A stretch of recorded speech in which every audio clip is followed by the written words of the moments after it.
ministre Menda qui na Californie na siège à Facebook, mais ils allaient qui vraiment pour na intérêt à Mboka.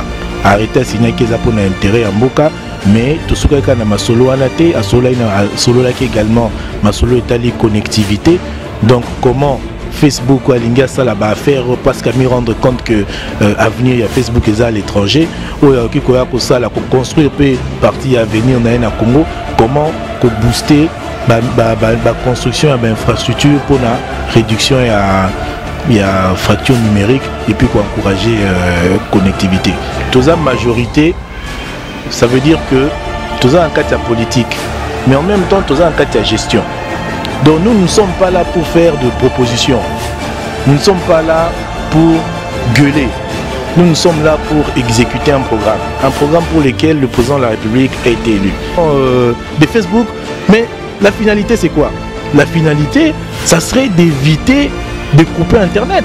Parce qu'on aura trouvé des accords, on aura résolu les problèmes, on aurait discuté avec les gens, on aurait eu des solutions adéquates, appropriées, on éviterait d'utiliser la réduction des capacités pour éviter les transmissions d'images. Si tout le monde comprend aujourd'hui qu'on ne va pas sur Facebook pour appeler à la haine, pour appeler à la violence, pour transformer, travestir la vérité, transformer l'image intoxiquée, mais nous allons rester dans un cadre normal avec des gens qui sont dans des revendications et qui pourront revendiquer en utilisant même les réseaux sociaux.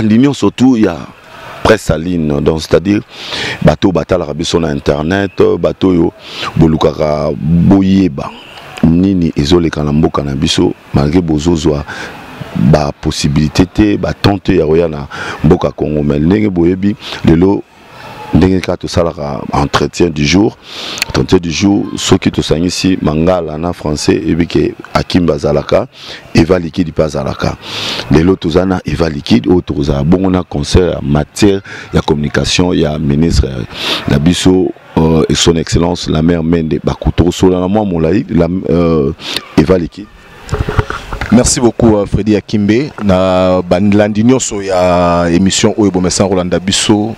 Comme l'a dit Freddy tout à l'heure, donc tous toujours une quête d'information. Vous voyez que presse en ligne, écoute-moi, nous des ordres mingi. Alors, les lots oyo kutana moko oyo azali molobeli o azali habilité ya kolobela makamongo ezali bongo o azali bongo conseiller mandak azali conseiller chargé en matière ya communication ya son excellence monsieur Lambert Mende Omalanga o azali ministre ya communication et médias awana RDC na yeto solo makambo belé to solo sur l'arrêté oyebimi pour la réglementation ya secteur ya presse en ligne to solo appel isusu na ebi l'information a été déjà mise en ligne sur nos réseaux de différentes plateformes et réseaux sociaux.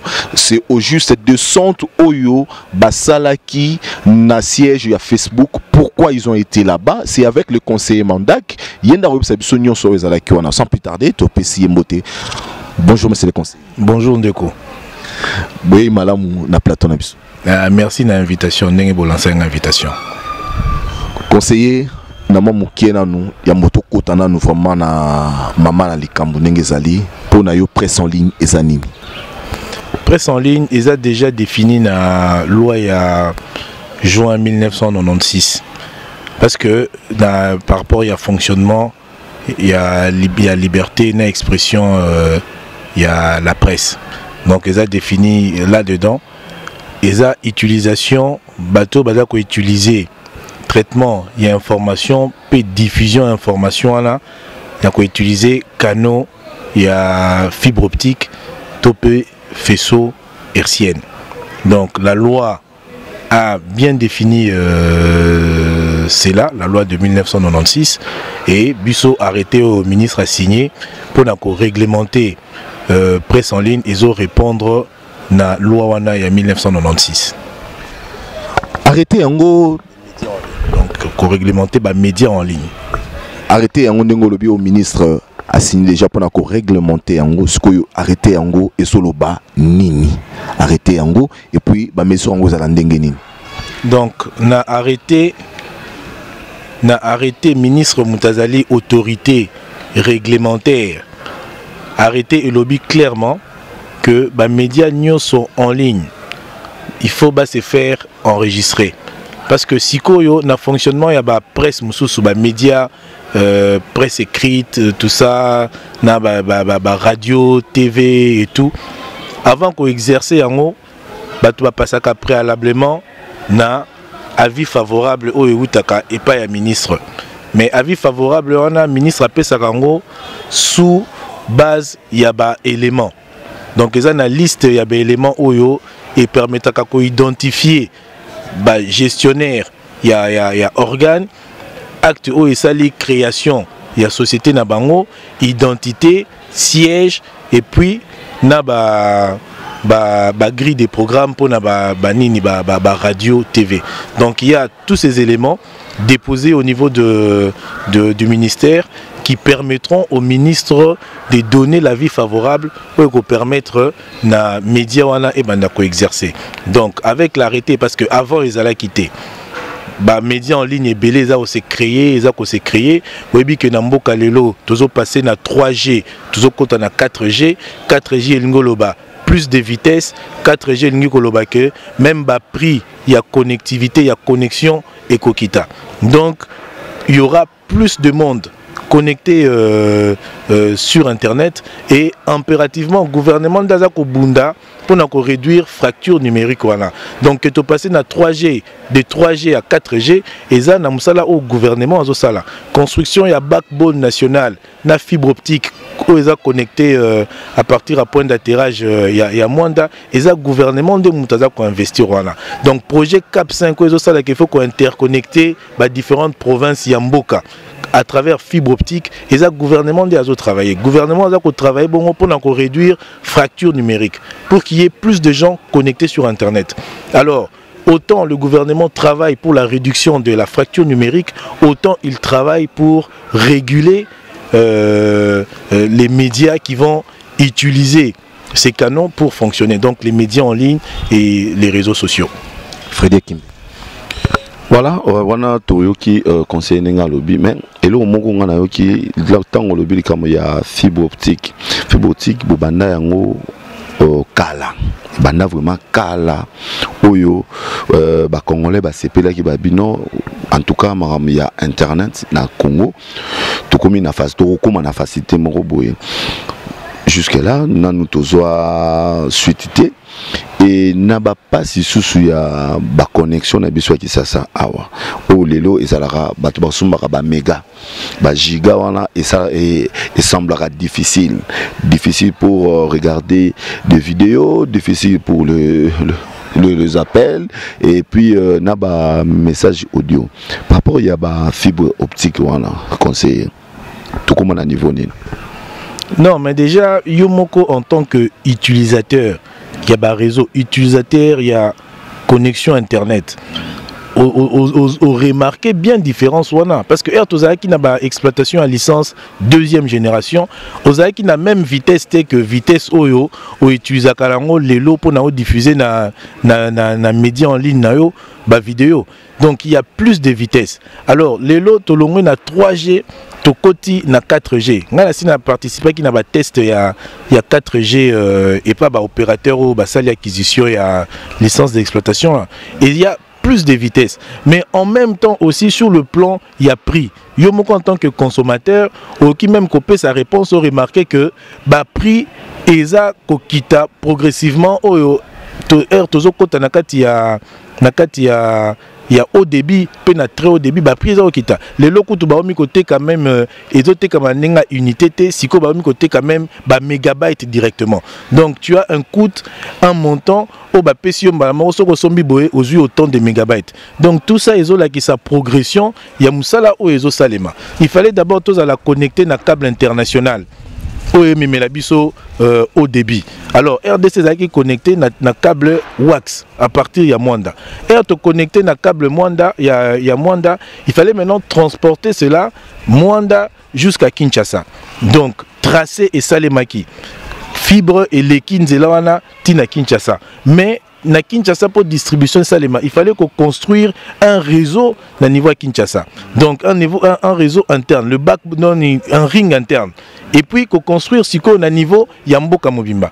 Et ce travail là, c'est le travail qui est en train d'être fait en ce moment. Au monde a projet Moussoubazo Bengango CAP 5 qui a été un moment accompagné par la Banque mondiale, par la Banque africaine pour le développement, parce qu'il fallait qu'on interconnecter la région Nabiso Yamboka. Donc c'est le travail qui est fait. RDC le Lezali 80 millions d'habitants. Donc à 80 millions d'habitants, ce qui Internet est fonctionné correctement, la RDC va être un des plus grands marchés en termes de consommation Internet de la sous-région, de la région et même de l'Afrique. Bateau na Sénégal, ça qui connexion na fibre optique, et crée qui près de 30 000 emplois. Donc même les lots RBC tozo bunda wa que non, oui, to bundi boye, to créer 1000 emplois, to créer 2000 emplois, mais avec connexion à fibre optique, c'est vraiment bon emploi combien à la créer. Nous allons cadre légal, loi sur les télécommunications, bah on vote dans l'Assemblée nationale. Donc ça veut dire que tu basculer dans la économie numérique, e-commerce, e-enseignement, même e-médecine, la gouvernance électronique. Et ça peut créer autant d'emplois possibles. Nous allons devenir un cadre approprié à l'investissement pour les sociétés du secteur qui pourront commencer à délocaliser même au niveau de la RDC. Voilà. Eva, tokotasko na makambo bisoto elaki parce que batunde bazo zela siko ba yokana bon message parce que iningisi mokili batubele balobi non mbokana biso balinka konyokola bato talaboye na ebite. Ndeko Freddy ndongo lobi za solo format photo kotana kasa likambo conseiller bato alobi ke noté na ba réseaux sociaux tango pe bochakina no mo passage na bino ndenge bolekaki na siège à Facebook na ndenge arrêté oyo ezo bozo bimisa yango bato alobi ke noté ezali parce que bozo linga comme on dit en français vous en veulent à la presse de la ligne, il y a bateau à la presse de la ligne, tellement que gestion, il y a bateau qui a échappé bino, il y a un peu de kanga bango pour moi, ndenge bataka kama mingi to bombate. Les bataka kama mingi pouvoir en place, régime en place, il y a un bino siko gouvernement à Sangani et le ministère à médias, bosu stratégie wana pour bomisa barrete. Oyo pour boye ba contrôler bateau wana, bocha bango bo privé bango liberté d'expression au bazala kana yango. Yo lobi. Mais gouvernement de Moutaza ko travailler pour na couper sa presse en ligne, presse news tout misusu moyen ya ko sala msana bango. Donc déjà le cadre approprié, infrastructure appropriée. Ceux qui connecté na câble WAXT presse en ligne belnge bazoa ba débit ya ko fonctionner télé long internet. Donc gouvernement de Moutazo azo pesa déjà ba moyen wana. Mais en même temps, gouvernement il faut à réguler.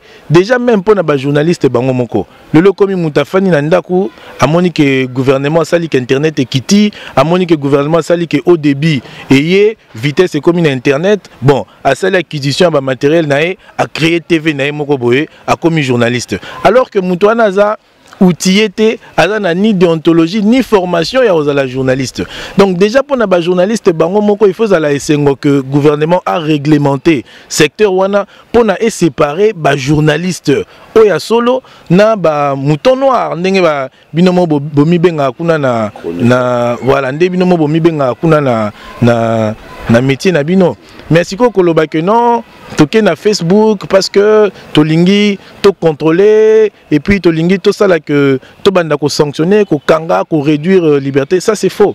Ça c'est faux. Déjà nazo signaler bino document mo ezo signaler ezo les kana na ba réseau na internet na moni na ebité neni ne komikuna, mais c'est un document authentique. On a 2014 na Genève on avait désactivé le site ingeta.com. Et c'est le serveur, le bergeur du serveur, le Suisse, qui avait désactivé cela au regard de la loi suisse. Et ça qui client a clairement que les médias n'ont pas une option de héberger site OET et ça l'appel à la haine, appel à la violence, à la xénophobie et tout ça.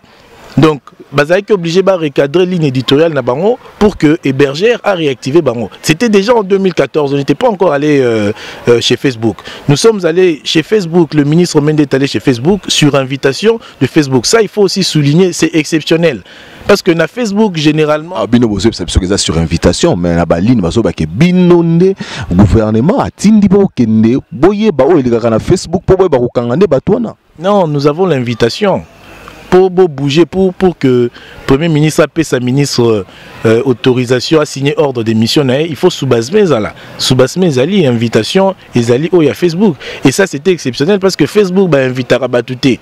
Batouté va visiter Facebook, la visite. Nous on a été invités parce que le ministre Azaki a une séance de travail qu'on a à Facebook. Facebook aujourd'hui c'est 1,240 milliard d'abonnés. Facebook aujourd'hui c'est le quart de la population mondiale qui se retrouve sur Facebook. C'est 87% d'abonnés Facebook viennent de l'étranger. Donc à venir, il y a Facebook, ESA, CAC en États-Unis, à venir à Facebook, ESA à l'étranger. Parce que 87% il y a des utilisateurs à Facebook, basés à l'étranger. Pour que Facebook ait existé, il faut que les utilisateurs basés là. Biso mboka na biso eza parmi ba pays où eza peuplé, pays où ezali au cœur de l'Afrique avec 9 frontières. Donc ce mutasali business na awa na Congo a cause na facilité à contaminer ba mboka misusu eza voisin. Donc Congo cause la plaque tournante, il y a business na. Or pour que Facebook a ça là correctement musalane awa, Facebook il faut azwape ba réalité ya mboka. Il faut ba réalité ya mboka. Qu'est-ce qui se passe au Congo? Qu'est-ce qui se passe sur la sphère virtuel Facebook RD Congo? Qu'est-ce qui se passe? Les Congolais débat na bango za kanini. Ils ont des critiques constructives ou bien ils ont appel à la haine, appel à la violence, insultes et tout ça. Et Facebook nous a dit clairement, nous n'avons pas créé cette plateforme pour qu'elle soutienne les compagnies haineuses, les appels à la haine. Donc Facebook collabore avec les États parce que Facebook doit faire ses affaires. Et Facebook n'est pas là pour soutenir la haine. Par exemple, Belé ou la démonstration qu'on a comment Facebook a sauvé des vies, même na Brésil, qui n'a pas problème, il y a maladie, il y a Zika, tout ça. Et même le ministre d'échange de Salami, dans le sens que même pour na alerte, il y a Ebola. Et ben de ça, les sens wana. Donc de travailler sur usurpation d'identité, au Romona, yo au Fandia Wandeko, nzoka mutumso sa créer identité na kombo nao. Na Facebook, au commandant déjà na 5 identités, alors que yo ebi kozaka na compte moko. Mutu ana koma kosola na baninga na yo ko sala ba makambo na kombo na yo alors que yo ebi ngote. Mais ndenge nini yo ko sala que ba compte wana ezala supprimer. C'est ça le problème.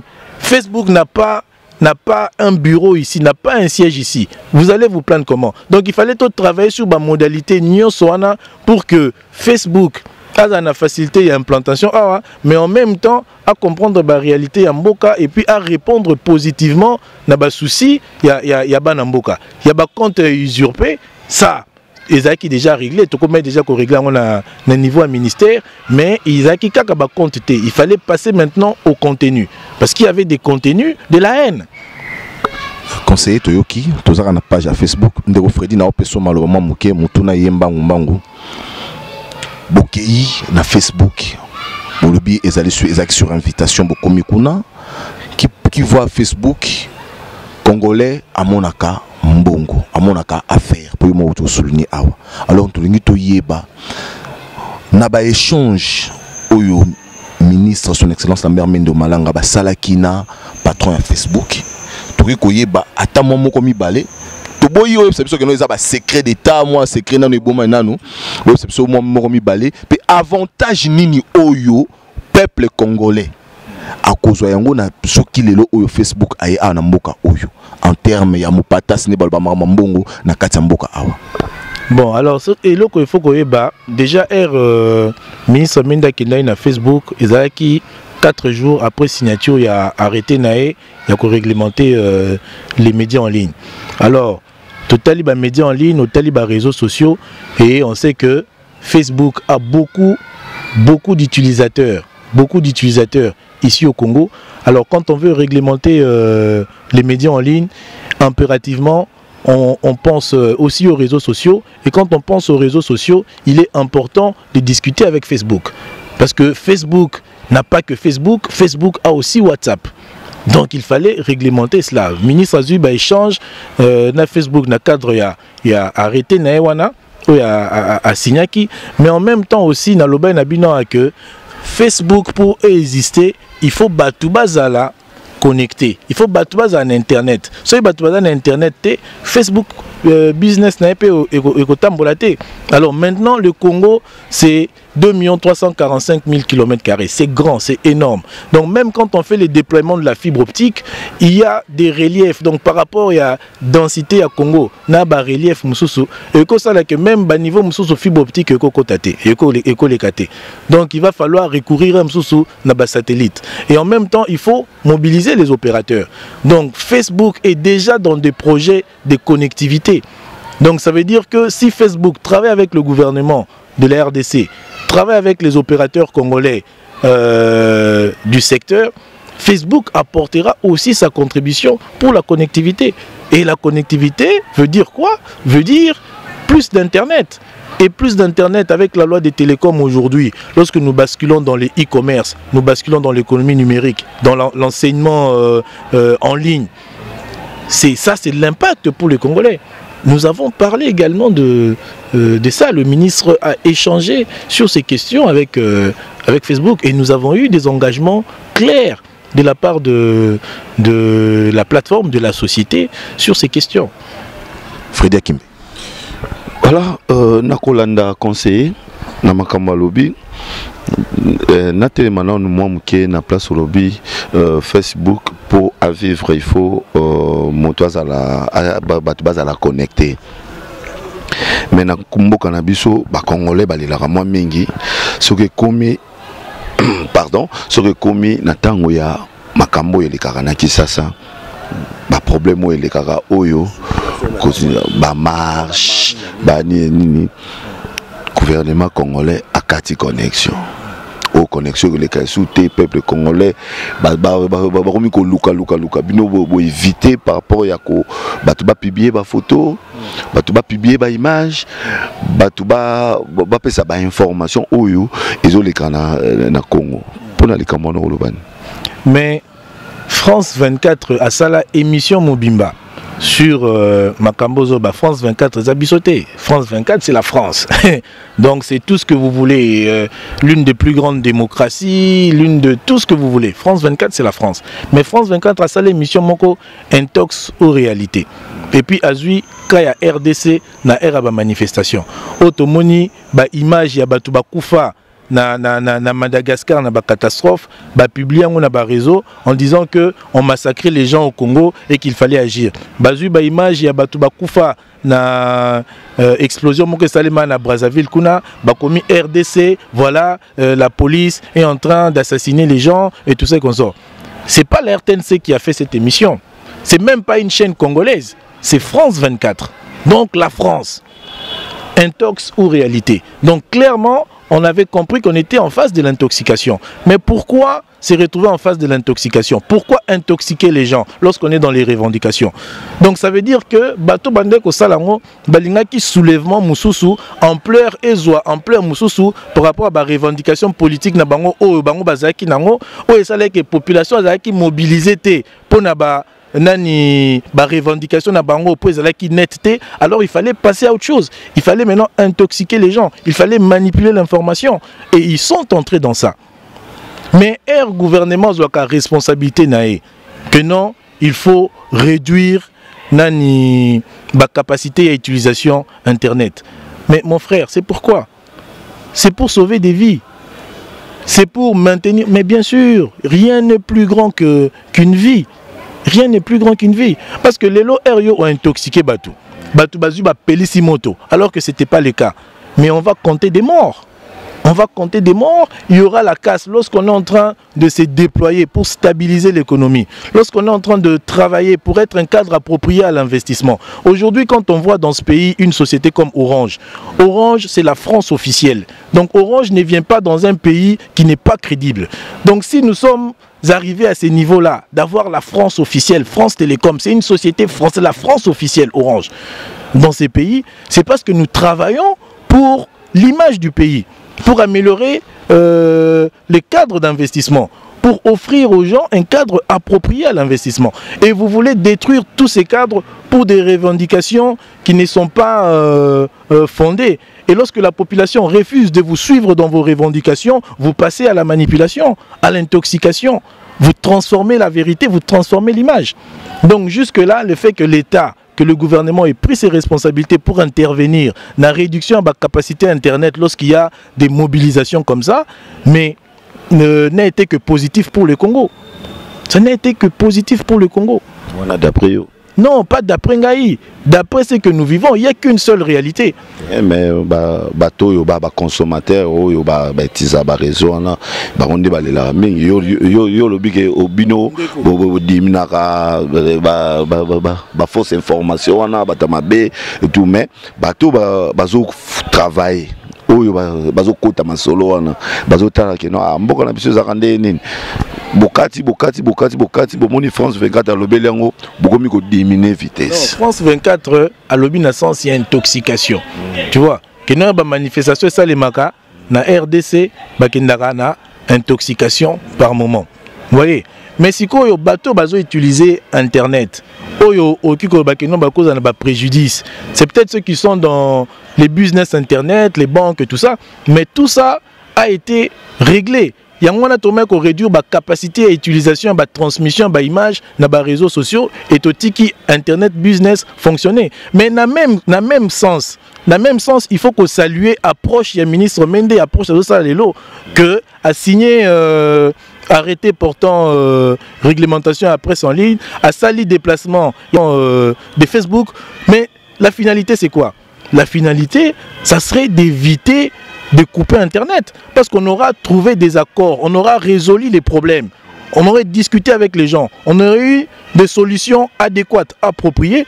On éviterait d'utiliser la réduction des capacités pour éviter les transmissions d'images. Si tout le monde comprend aujourd'hui qu'on ne va pas sur Facebook pour appeler à la haine, pour appeler à la violence, pour transformer, travestir la vérité, transformer l'image intoxiquée, mais nous allons rester dans un cadre normal avec des gens qui sont dans des revendications et qui pourront revendiquer en utilisant même les réseaux sociaux. Dernière question pour Nazong, c'est la Eva. Et ça, question mongo politique. Question on a évité ce qui est dérangé aux mains. Na osaka sont opposés parce que là tu lances qui message que les autres aux anayo, batinda qui paye ba message na bango, pas question na bango. Et pas yo tu que majorité na opposition bazalaka na boyo kanité, zalaka ceux qui bango majorité lobby A. Opposition habité, biso lingi B. Toujours qu'il y a ma pona miawa, kalamingi te. Conseiller en matière de communication et pas il y a excellence la mère Mende au Malanga où vous avez déjà battu la majorité parce que vous avez régime en place. Nalikambo yo bouti ko sala oyo obino bomoni za malamu. Est-ce que nangamo ya opposition bon mon nango za vraiment malamu ou bien bolingi le rôle à to ke na maponami ote to luka to contrôler bango nyo surtout toye ba nenge nini ba la campagne na bango toye ba nenge nini makamango ekoleka po to gérer bango. Donc pendant que Freddy Engola ça qui était presse en ligne de loi comme la pouvoir na vitesse et information que le quand même presse ou abiso presse écrite na audiovisuel yango wana na mutu na wana mais au moni OK na sens politique au lobby en toza majorité ça veut dire que tous en cas de politique, mais en même temps tous en cas de gestion. Donc nous ne sommes pas là pour faire de propositions. Nous ne sommes pas là pour gueuler. Nous sommes là pour exécuter un programme pour lequel le président de la République a été élu. Donc que l'opposition est à la Nabiso, bata majorité, na bata opposition, c'est tout à fait normal. Mais ce qu'il faut savoir, c'est que quand on s'oppose, c'est pour proposer crédible et responsable. On ne s'oppose pas parce qu'il faut s'opposer. Il faut proposer crédible et responsable. Yango monara na bamboka misusu, membre nyonso ya gouvernement zakana vis-à-vis nae. Na opposition. Donc, le gouvernement a préparé dossier boé, na opposition paye bazui dossier on a bandi ko étudier en haut et puis bandi ko proposer ko paye sa proposition alternative. Donc exact que non, boza na vis-à-vis té, boza ka mutazui deux caméras naé, le quoi au débit peut vitesse ce matin internet à la bengi ba petit naé bon OK, faut na réagir na makambwana, non makambwana za lukuta, o eza pour na contrôler biso, non, quand on s'oppose, c'est pour proposer crédible et responsable. Donc na bamboka misusu, ba ministre bazaka ba vis-à-vis na bango na opposition au basaka que non ceux qui babimisi projet ceux qui bazui décision moko ya gouvernement opposition talabi non awa to moni pe il faut to amitoki ko améliorer ngo boy et puis au moni même président pe basengi pe président ya mbabango mais parce que bazana ba proposition na logique ya s'opposer pour proposer crédible président ko ya mbabango pe ayoki et puis bien na même ba proposition na bino cause la bien pour la mboka parce que nous travaillons tous pour l'intérêt ya mboka mongo ba approche cause différente mais nous travaillons pour l'intérêt wana. Mais aujourd'hui il y a une chose qu'il faut aussi ajouter bandeko il y a des médias en ligne. Ba taxe na bango ba futaka api. Ba futaka taxe wapi. Parce que non, au fait one exact question. Parce que les lois eyebi Top Congo eyebi ba journal La Prospérité eyebi nini. Mais est-ce que loi eyebi ba médias mususu eza en ligne. Donc il faut ba mi enregistrer parce que bango ozomona na ba médias mususu ba annonceur bazoleka. Mais ba annonceur bazofuta. Mais Moutouana a déclaré si comme côté a créé société mon côté donc et l'autre mon côté mais azuka ka caméra na internet le la gouvernement sali internet et kita vitesse et mata abi ah merci gouvernement mais au etika luana au ba taxe au contrôle et au na lobby bonne wana etali binoté donc binobo tikanga na sa makamlanga na non bato bazolinga ba komisa loi arrêté au controverser les lots et ça bato yo balingi va faire pérenniser l'anarchie. Donc il est tout à fait normal, la loi est claire, la loi de 96 et l'arrêté que le ministre Mende a signé sur la réglementation des médias en ligne s'aligne sur la loi de 96. Elle ne remplace pas la loi de 96. Et dans cette loi, on a bien défini les médias en ligne. C'est identifié dans cette loi. Et je crois que c'est dans l'article 50 de la loi. C'est bien identifié dans cette loi. J'ai la loi ici, je crois. J'ai la loi ici. Voilà, ça a même été souligné. Yango, titre 3. Awa, Babi, au sens de la présente loi, la communication, parce que Batumsou sous Balobi que non, Oyo. Balingi va confondre les médias en ligne, la communication audiovisuelle, et ça deux choses différentes, ça c'est la confusion. Et la loi elle dit, dans l'article 50, au sens de la présente loi, la communication audiovisuelle est la mise à la disposition du public par voie hertzienne ou par câble, fibre optique ou autre procédé des sons, des images, des documents, des données ou messages de toutes sortes. Donc ça répond à ça. Il ne faut pas que les gens entrent dans la confusion inutile. Il faut que les gens viennent organes et puis fonctionner dans la légalité. Parce que de toute façon, au ministère, nous avons l'expertise et le pouvoir de pouvoir désactiver les médias et répondre. Et puis, il ne faut pas bosser que non. Au-delà, il y a des serveurs qui sont hébergés à l'étranger où nous intervenons même déjà depuis 2014. Point CD, c'est une propriété de l'État, congolais. Le point CD, c'est une propriété de l'État congolais. Donc, les gens peuvent penser qu'ils peuvent basculer dans l'anarchie. Non, il fallait recadrer, il fallait un cadre réglementaire. Et le ministre Mende a mis les cadres réglementaires. Les bons journalistes, les professionnels ne peuvent qu'être heureux. Vous pouvez arrêter. So délai nini au pesi batoana biso presse en ligne nyonso poto ya ko la déclaration na biso pe pa inabino to yaka awa na ministère ou ezali na sika oyo to kende ko sa ba déclaration wana na délai eza délai à combien nga na mona ki d'abord ko tuna ba règlement d'abord oyo presse en ligne c'est baba bunga makapo ba ya vers bino po pesa délai mais délai o bo pesa bango baroyer ba eloko bango baroyer saté donc il faut tous ça quoi inviter bino boya poto sur la boyer il faut boza na boyer il faut boza na boyer il faut les ministère pour récupérer cahier des charges et pour permettre que nous tout mis enregistré organe normalement. L'arrêté a été signé je crois le 11 juin et il donnait 30 jours aux médias en ligne pas enregistrés à venir se faire enregistrer. Donc message il y a presse en ligne. Les amotuna to sou qui s'en ont conseillé parce que aux en obligation belé faut zonga na bureau tous à pied levé bien qu'ils aient qui présenter mais à qui les tout ça là main quand même la respect aux en pour la presse pour nous passer informations importantes aux disponibilités tanayo to lingi to yeba soki bandeko wana ba oyo ba ko to saté pour bazanga raté ba opi ba to saraté mesure nini to pe sanction nini oyo ministère ya média pe na communication. Non, mais c'est comme la lobby, arrêter et qui remplacer loi T. Donc il y a déjà une loi Ezali par rapport à l'exercice de la liberté de la presse qui répond à toutes ces questions. Donc ce Moutaleki, pour nous retirer cahier des charges, information, ce qu'il y a même copie à loi, tu peux essayer même copie à loi parce que tout le monde dirait te belé.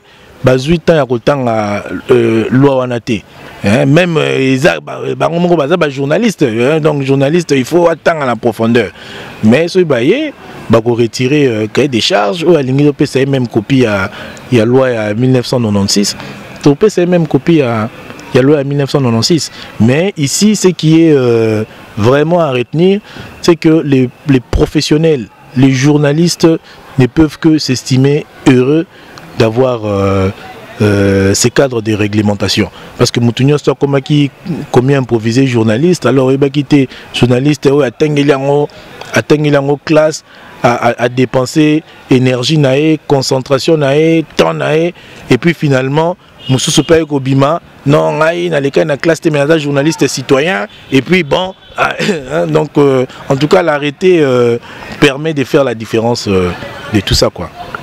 Comme la souka émission, monsieur le conseiller, nous l'émission tout la topesarara 1 minute na invité na biso à ça la synthèse na union surtout tikoloba awa pe et uta na motema nae ta la caméra yebisa ba onu subana bina mokili mobimba.